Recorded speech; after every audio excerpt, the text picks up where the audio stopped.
Grabe talaga ang tingin ni Pastor Apollo Kibuloy sa mga kababaihan.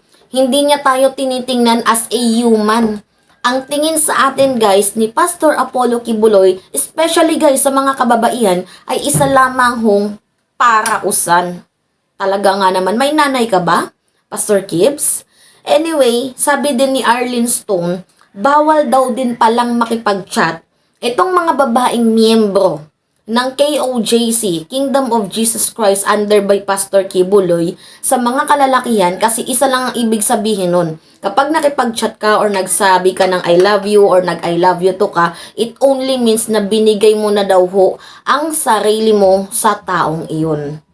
So, grabe guys. Isa lang yung masasabi ko dito kay Pastor Apollo Kibuloy, napakawalang respeto mo sa mga kababaihan kung totoo man ito. Kaya dapat talagang maporsyon na itong investigation sa religion ni Pastor Apollo Kibuloy. Anyway, may whistleblower na. Senate to probe Kibuloy for human trafficking. Anyway, ngayong January 23 2024, next year, pagpasok ng bagong taon, ang hearing ni Kibuloy doon sa Senado. So, naglabas na si Senator Risa Ontiveros ng eksaktong petsa ng kanilang pagkikita sa Senado. Anyway, panoorin muna natin to guys Kasi ang lalaki niya, nag-sex ka na sa niya. Yatag mo na yung pagbuli mo sa niya. I love you. So, pag ikaw daw ay nakikipag-usap sa lalaki sa internet, tapos nagsasabi ka na I love you, binigay mo na daw yung sarili mo sa kanya, nakipag-sex ka na daw, sabi niya. Kaya, kasalanan daw yun kasi yung mga pastoral, para lang sa kanya. Again pagpatuloy natin. Yatag mo na yung pagbuli mo sa niya. Dapat, hindi ko sa iyo, kaya tunda kung duman ako sa iyo, i-try ko rin mo. Driver, i-try ko rin mo. Kasi ako wato. Dapat ko, parang mabawi ako doon kasi ako wato. Ikaw, ibang driver, pagkinta ka. Siguro. Sabi niya, mayaman daw siya, marami siyang pera, tapos ikaw ay halimbawa naging involved ka sa driver at ikaw ay isang pastoral, papatayin niya kayo. Ang driver na naging involved sa'yo at ikaw na pastoral. Tulong na kumakain ito. Ito pa kumakabawisan. I will make sure that both of you will be dead. That's the only time na nakapagbayad that I feel good about it, sabi niya.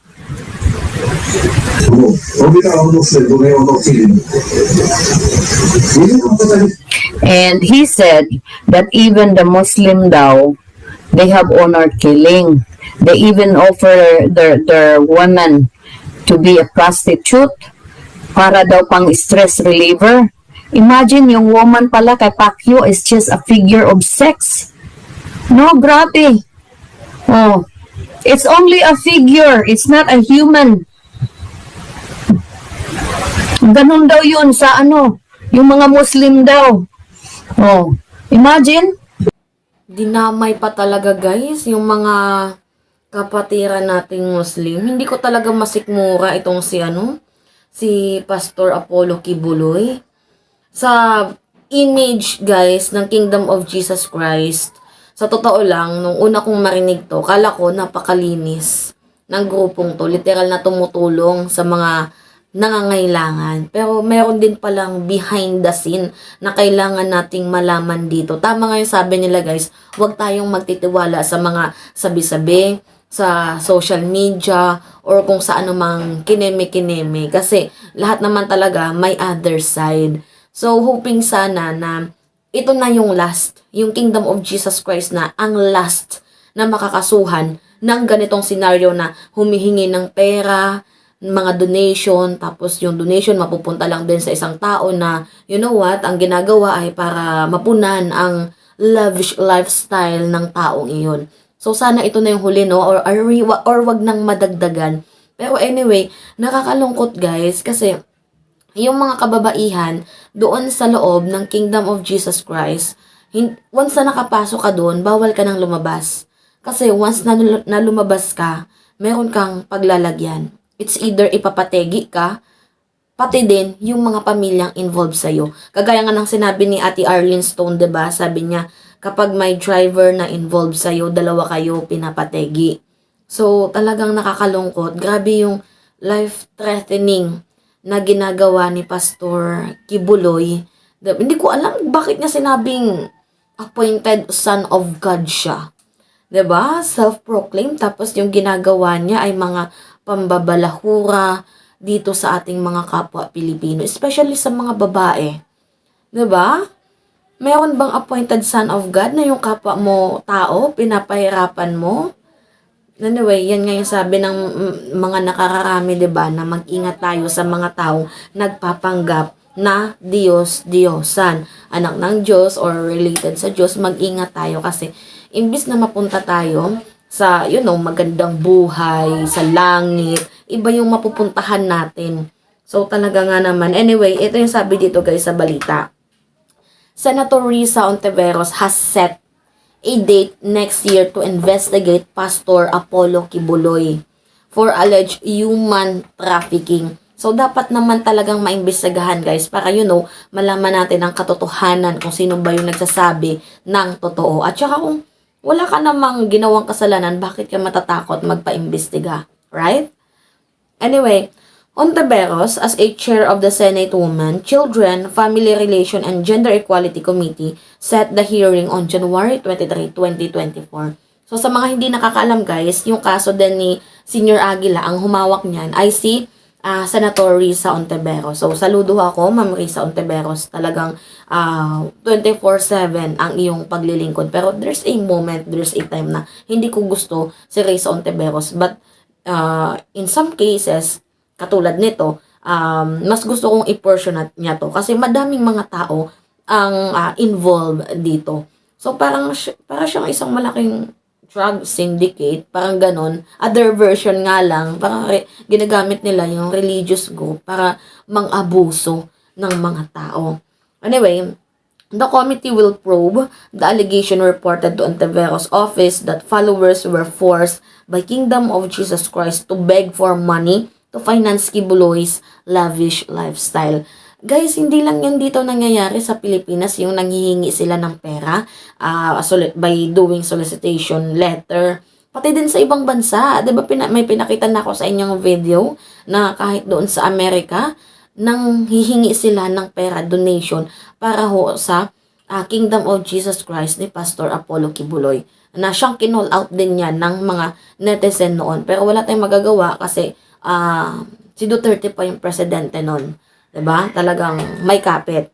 Anyway, in a press briefing on Tuesday, Ontiveros presented two victim survivors who said they were forced to solicit money and provide sexual services to Kibuloy.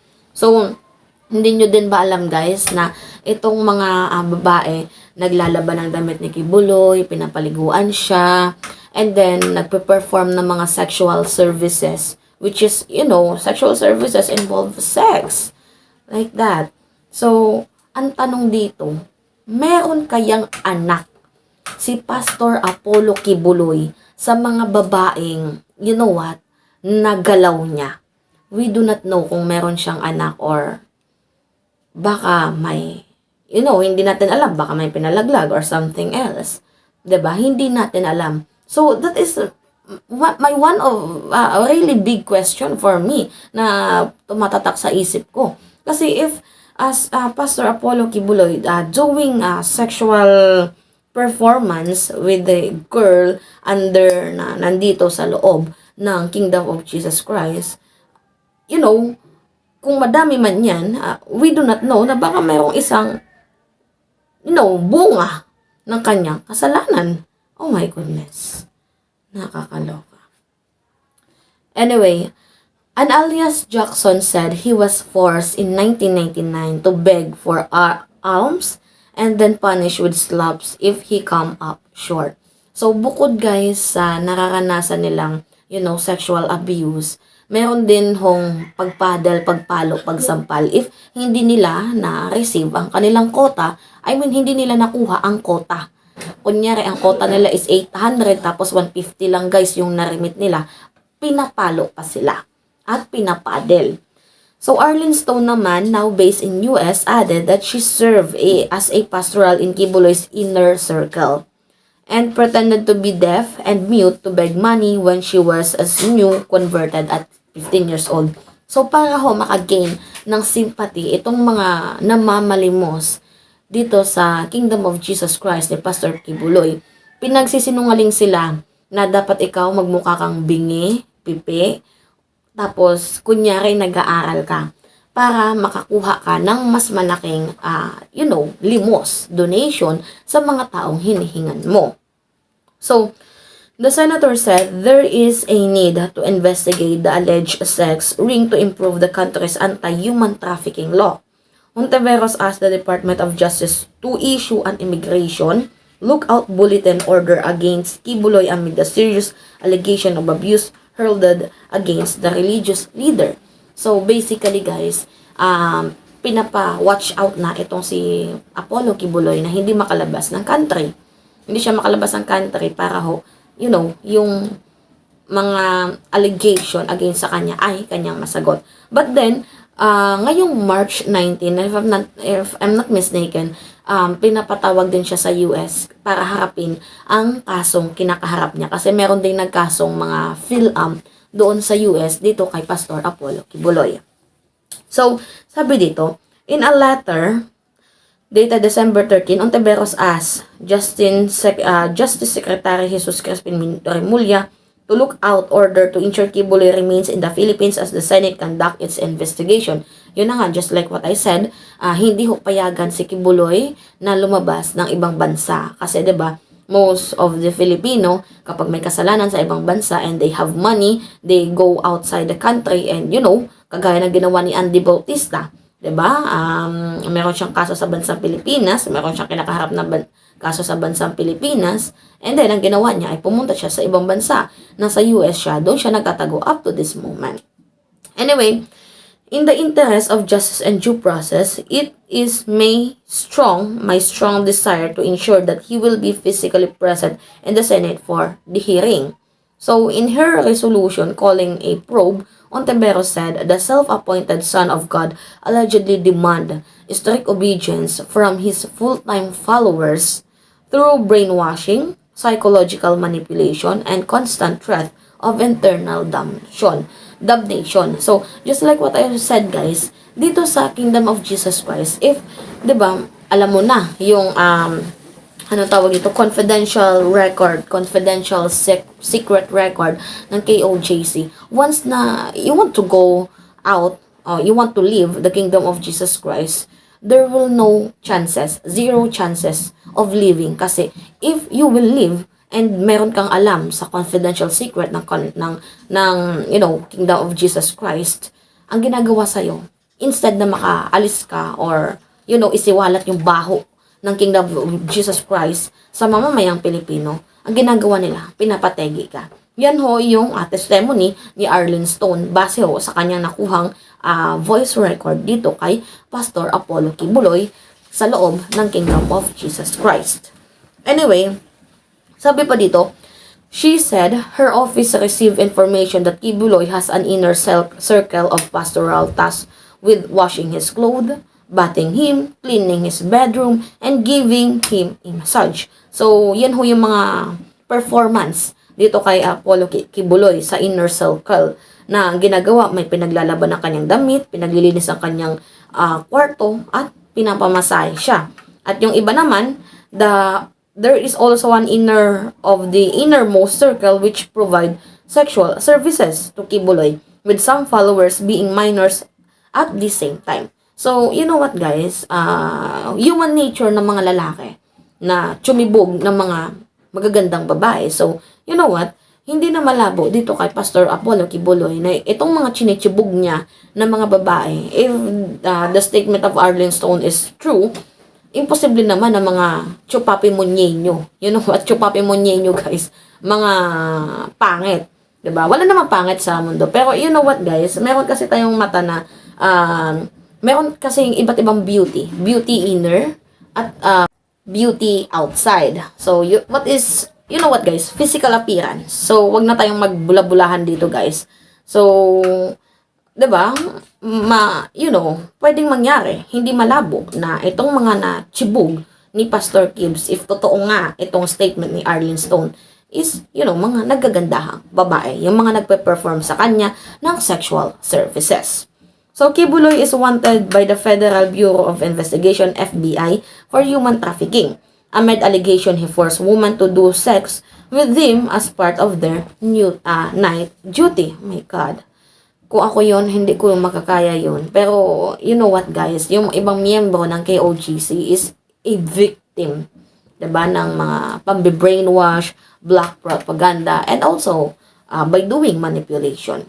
Anyway, the pastor-owned controversial television network SMNI or Sunshine Media Network International, which was investigated by the House Representative for violating their franchise for airing this information. So, Kibuloy lawyer Ferdinand Topacio said, the allegation presented by Ontiveros were recycled.